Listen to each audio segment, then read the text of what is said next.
Coucou à toi, c'est Lorraine. Je suis très heureuse de te retrouver dans cette vidéo aujourd'hui de présentation d'un tarot.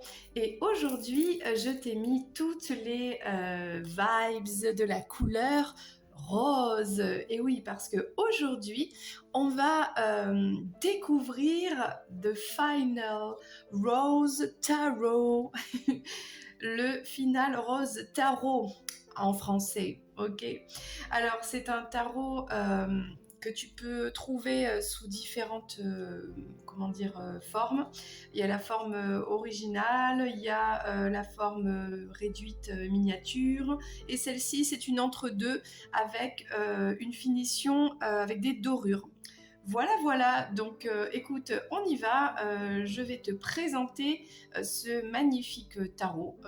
C'est un petit coup de cœur. Alors, est-ce que c'est la couleur rose? Est-ce que c'est le thème? Parce qu'on va parler du monde un petit peu du cinéma, d'Hollywood, de cette thématique girly. Donc, voilà. Si t'aimes le rose, si tu as envie de voir la vie en rose, ce tarot est fait pour toi. Si tu souhaites aussi avoir des guidances un petit peu, sur le thème plus guidé, donc sur le thème sentimental, ce tarot est fait pour toi. Allez, c'est parti!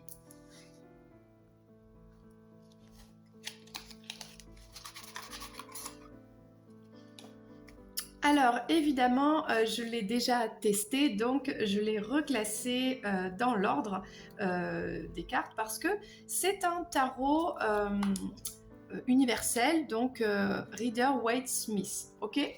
Donc voici la présentation du dos des cartes.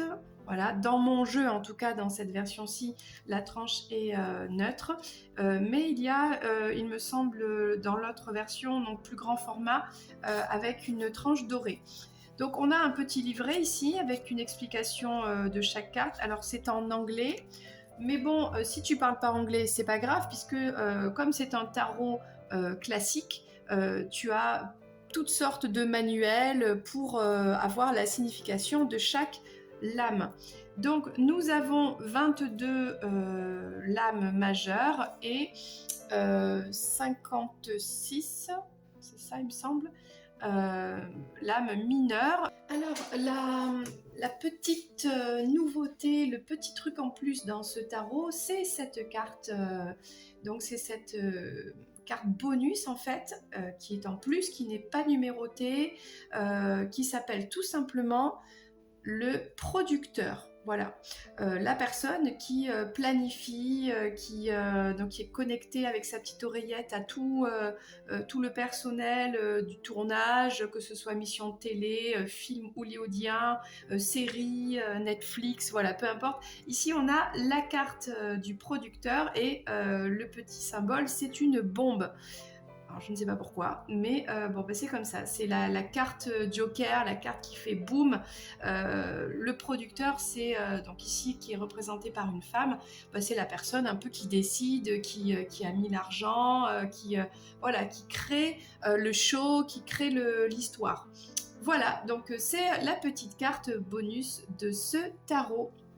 Ok, avant de commencer, je t'invite à t'abonner à la chaîne et surtout, le plus important, c'est d'activer la petite clochette. Et oui, comme ça, tu pourras recevoir les vidéos dès qu'elles sortent. Il y a des vidéos de présentation de cartes, mais il y a aussi des guidances intemporelles générales sur des thèmes variés. Donc pour cela, je t'invite à aller voir dans la playlist euh, toutes les guidances que tu peux trouver, les thématiques en fait. Et en fait, toutes ces guidances sur cette chaîne, tu les retrouves aussi en guidance privée. Et là, tu as le lien sous cette vidéo pour aller voir un petit peu donc ces guidances privées si tu souhaites avoir donc ta propre guidance par rapport à ta problématique. Peu importe le domaine, tu verras sur le site internet, en fait, il y a toutes sortes de guidances, voilà, pour t'aider dans ta démarche pour aller vers la lumière. Voilà. Allez, c'est parti. Donc maintenant, on va commencer avec la présentation des premières cartes, les lames majeures, voilà. On a ici, alors est-ce que tu vois bien la carte? Alors, déjà, ce que j'aime beaucoup dans ce tarot, c'est que tout est rose. Tu vois bien, avec ici des dorures.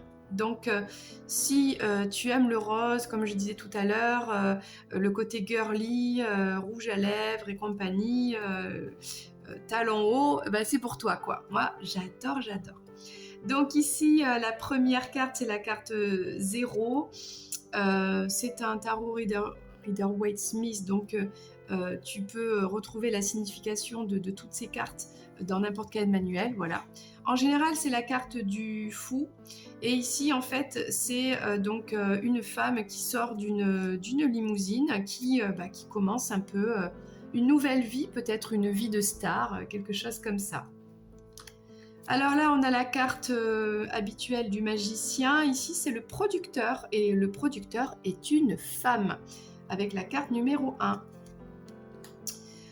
On a ici, donc, il faut que je le fasse briller pour voir le titre. La carte numéro 2, c'est la personne qui conseille. Alors, ça peut être une assistante, une amie, voilà. On a la bachelorette. Alors ça fait penser directement à l'émission de Bachelor. Donc elle est là avec son petit cœur. Alors est-ce qu'on parle ici dans ce tarot d'une émission un peu de télé, réalité, enfin voilà. Il y a un tournage en cours, et ici c'est la consultante, c'est l'impératrice, mais c'est la bachelorette. Et donc forcément on a le bachelor, on a le beau gosse là qui bien sapé, qui ajuste bien sa petite cravate. Beau gosse. On a alors la carte numéro 5 de ce tarot ici, qui souvent représente donc le pape. Ici, on a l'hôte. Donc l'hôte, est-ce que c'est celui qui accueille eh bien les personnes, les candidats pour cette émission? Est-ce que c'est celui qui accueille l'équipe de tournage? Bon, voilà. On a quelqu'un ici, un associé peut-être aussi au producteur. Bon, quelqu'un qui est là pour proposer, aider à ce que l'histoire se passe. Quelque chose comme ça. L'hôte, voilà. Peut-être l'hôte aussi, on parle peut-être d'une histoire et quelqu'un qui reçoit chez lui. On a les amoureux, the lovers, avec le petit doigt là, comme c'est mignon, entrelacé. Alors la carte du chariot ici, c'est la limousine évidemment, donc j'adore, c'est génial. Alors on passe à la carte numéro 8 ici, donc c'est normalement la force. Ici c'est plutôt une fleur qui va s'ouvrir petit à petit à l'amour. Alors on a la carte représentée par l'ermite normalement. Donc on a une femme ici qui va donner une rose à la cérémonie, donc des roses, qui doit faire un choix. ITM, je ne sais pas ce que ça veut dire, n'hésite pas à me dire en commentaire ce que ça veut dire. ITM, I-Team, moi je ne sais pas. Voilà, donc ça c'est la carte de l'ermite, très sympa. La carte numéro 10 qui est normalement la roue. Ici on a les dés de la chance, les dés du destin carrément. Alors la carte numéro 11 qui est la justice. Ici c'est le jugement un petit peu, le hot seat, c'est le siège un peu chaud, quoi. C'est-à-dire l'interview où tu dois te livrer, tu dois dire ce que tu penses, etc. Donc ça, et puis tu es jugé un peu pour ça, hein. Il y a une histoire un peu de procès, quoi. Bon. Alors ça, c'est la carte du pendu, habituellement, qui s'appelle Cliffhanger. Alors, ça me fait penser au film avec Stallone. Et là, on a un peu comme une histoire de cartoon, là, To Be Continued, ce qui est la fin du cartoon, quoi, la fin de l'histoire. Bon, donc là, il y a quelque chose qui doit continuer, on ne sait pas quoi. Donc c'est intéressant, c'est une autre vision de cette carte du pendu. Donc là, on a la carte de habituellement la mort. Ici c'est the end, c'est la fin. Voilà, monsieur prend ses valises et s'en va. Il n'a pas été choisi par la bachelorette ou bien on a une rupture dans un couple, peut-être. Alors ici, pour la carte de la tempérance, c'est génial. On se croirait au Mexique, par exemple, et on est en train de chiller, petite boisson, lunettes de soleil, tranquille, voilà. Oh, la carte du diable, ici, c'est The Villain. Ah, alors là, on voit les flammes, on voit le côté tristesse, hein, voilà. On a un peu la colère ici, hein, donc peut-être la jalousie. Donc là, il se passe des choses dans ce tarot et c'est pas comme d'habitude, donc ça me plaît. Alors la carte de la tour ici, c'est être renvoyé chez soi. Est-ce que c'est renvoyé chez soi parce qu'on n'a pas été choisi? Donc là, on est bouleversé. Là, monsieur est bouleversé. Le jeune. Est-ce que c'est le bachelor? Bon, je ne sais pas, ou quelqu'un d'autre. Et du coup, voilà, on sort du game. On n'est plus dans l'histoire. On rentre à la maison. Donc là, la carte 17. Alors, c'est quoi 17? Oui, voilà. On fait la fête. Hein. Il me semble que c'est les étoiles. Donc ça, c'est cocktail party, on fait la fiesta, on boit du champagne. Ok. La carte de la lune, là, c'est la romance, c'est le couple qui s'est choisi, où on teste un petit peu voilà, la personne, une petite danse romantique pour la lune. Alors ça y est, je mélange. 19, qu'est-ce que c'est que la carte 19 déjà? Parce qu'après... Ouais, parce que comme c'est pas tout à fait pareil, et comme je reconnais pas tout, moi je pense que 19 c'est le soleil, hein, il me semble. Et ici on est au paradis. Paradise, en plein soleil, dans les Caraïbes, voilà, à la plage avec les cocotiers, un beau cocktail. Voilà. Donc on passe maintenant à la carte numéro 20. Alors 20, souvent c'est la carte du jugement. Donc là on arrive à la fin de l'émission, la télé-réalité, d'Hollywood, de tout ce qui se passe, voilà, du tournage. Il va falloir choisir le bachelor, la bachelorette, voilà, il faut choisir la bonne personne. Donc là c'est la cérémonie des roses. Super. Et on arrive la carte du monde, c'est la carte 21, ici avec les fans qui sont là, les fans pour les personnages, les protagonistes de cette histoire, donc c'est génial. Et ça fait penser aussi aux réseaux sociaux qui sont voilà, très actuels. On arrive maintenant au thème, d'accord? Donc ici, on a les flûtes pour représenter les couples, les émotions. Voilà, je vais m'arrêter là. Donc, les flûtes à champagne, voilà, les flûtes à cocktail aussi. Allez, l'as de flûte, c'est le first kiss, le premier baiser. Le 2 de flûte, c'est le fait de trinquer avec son âme sœur. Le 3 de flûte, c'est on est ici pour se faire des amis, donc on n'est pas vraiment pour chercher l'amour, donc c'est un peu la friend zone, ok? Le 4 de flûte, on est dans les réflexions, on attend son amour, on attend l'amour. Le 5 de flûte, il y a marqué « Sorry, I'm the worst ». Désolée, je suis la pire des personnes, ok. Il y a marqué « I fucked up ». C'est un petit peu, voilà, c'est un petit peu un gros mot quand même. Mais voilà, ça parle bien ici de ça, du fait d'être déçu, parce qu'on a une personne ici qui est vraiment la pire, quoi. Bon. Alors, la 6 de flûte, c'est les petits papillons. Les papillons dans le ventre, peut-être. Le côté un peu en rapport avec l'enfance, voilà. Le 7 de flûte, c'est le fait d'inaugurer ici quelque chose. D'accord? Donc, on y va. Allez, c'est parti. La séance est ouverte. Comment dire? Voilà. Le 8 de flûte, là, c'est le côté on s'élimine soi-même, self-elimination, c'est-à-dire on décide de quitter l'aventure parce que ça va pas, voilà, il y a quelque chose qui va pas, on prend sa valise et on s'en va, adios. Le 9 de flûte ici, c'est, attention, c'est la clé de la suite fantasy, la suite coquinette, hein. Voilà. Le 10 de flûte, alors là c'est carrément, oui, c'est le rêve qui se réalise, la proposition de l'engagement avec la bague. Et on passe aux pages de flûte, donc le rêveur, la rêveuse, le cavalier de flûte avec le côté romantique, l'espoir de vivre la romance avec ce ballon dirigeable, enfin gonflable, en forme de cœur, voilà. On a la reine de flûte qui est la personne qui prend soin de l'autre, qui donne son cœur, voilà, le cœur sur la main. Et alors c'est très drôle ici, le roi de flûte, c'est le père célibataire, et oui. Le père qui danse avec sa petite fille, hein, voilà. On a un père célibataire ici pour le roi de flûte. Alors on passe maintenant aux anneaux. Alors les anneaux, c'est tout ce qui est le concret, l'argent, le matériel, etc.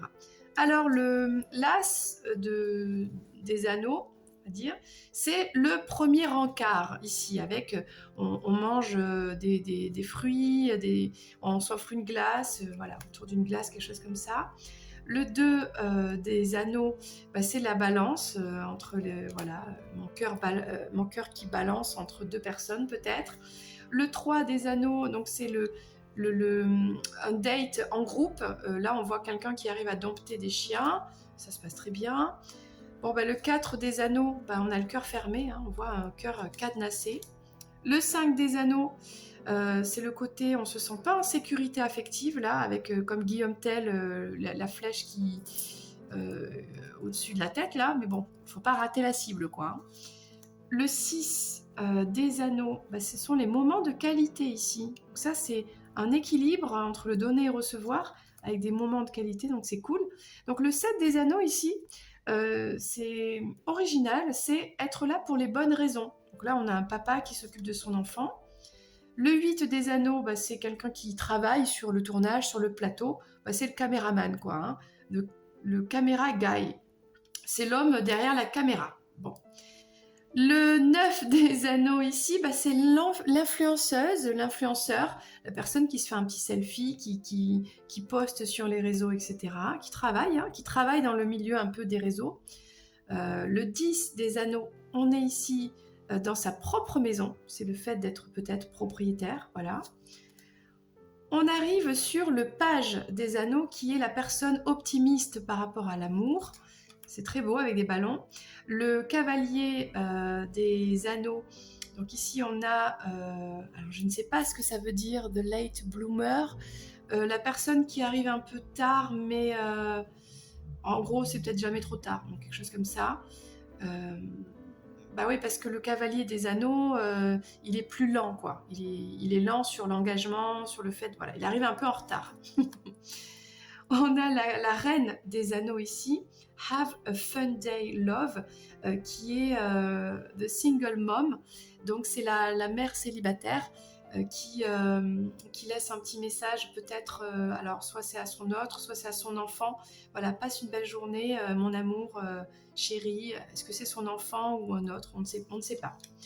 Et le roi des bijoux, en fait, c'est celui qui crée la bague, qui crée le diamant pour la bague, peut-être pour l'offrir. On passe maintenant aux miroirs. Alors les miroirs, ce sont les épées, d'accord, dans un jeu traditionnel. Alors c'est très intéressant ici, l'as des miroirs, c'est la fresh meat, c'est la viande fraîche, voilà, hein, je pense que là le ton est donné, n'est-ce pas? La viande fraîche, hein.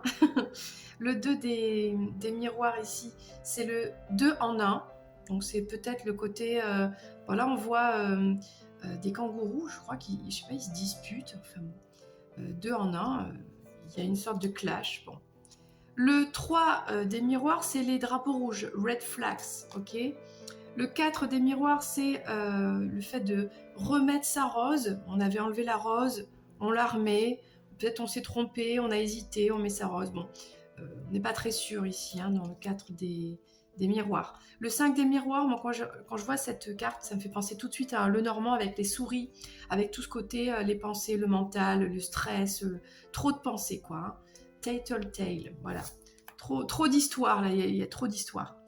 Le 6 des miroirs, ici, on voit clairement la ligne silver lining, la ligne argentée, quoi, qu'on a dépassée, qu'on doit dépasser, attention à ne pas la dépasser. Bon, il y a de la tristesse, il y a des énergies un peu comme ça. Alors le 7 des miroirs, on est là pour les mauvaises raisons, avec 6, 6, 6, 6. On est un peu dans le côté diabolique là, ok. Donc c'est clair. Le 8 des miroirs, alors là c'est dans ta tête, in your head. Donc là c'est vraiment beaucoup de mental dans la tête quoi. Le 9 des miroirs, c'est le fait de... Alors, blindsided, je comprends pas ce mot, mais bon, on voit bien avec là le miroir, on se regarde et on voit bien que ça va pas, quoi. Voilà, on pleure, on s'auto-analyse, voilà, l'autocritique peut-être. Le 10 des miroirs, alors, c'est le fait d'être rejeté, on a cassé le couple, là, on casse le cœur, voilà, ça c'est cœur brisé. Mais on continue avec le page des miroirs avec quelqu'un qui est de gossip, évasique, ça raconte, on crée des histoires, on écoute, on fait les mauvais choix et on écoute son petit diable, voilà, et on aime ça d'ailleurs. Le cavalier des miroirs, bon, c'est quelqu'un qui est sur la défensive, hein, j'ai envie de dire, voilà, de meathead, qui a des mauvaises pensées, qui pense voilà, que l'autre est un bout de viande, quelque chose comme ça. Bon, très sympa. La queen, la reine des miroirs, c'est The Beach. Là, comment dire ça de manière glamour, la beach, quoi, on va le laisser en anglais, je pense que tu as compris, c'est pas la plage, hein, c'est la vraie beach, c'est la garce, voilà, la garce. C'est le mot qui est à peu près correct. Et le roi des miroirs, eh bien, c'est l'intellectuel, celui qui a les petites lunettes, qui analyse, qui écrit, etc. Dans cette situation. On passe aux bâtons, qui sont ici les roses.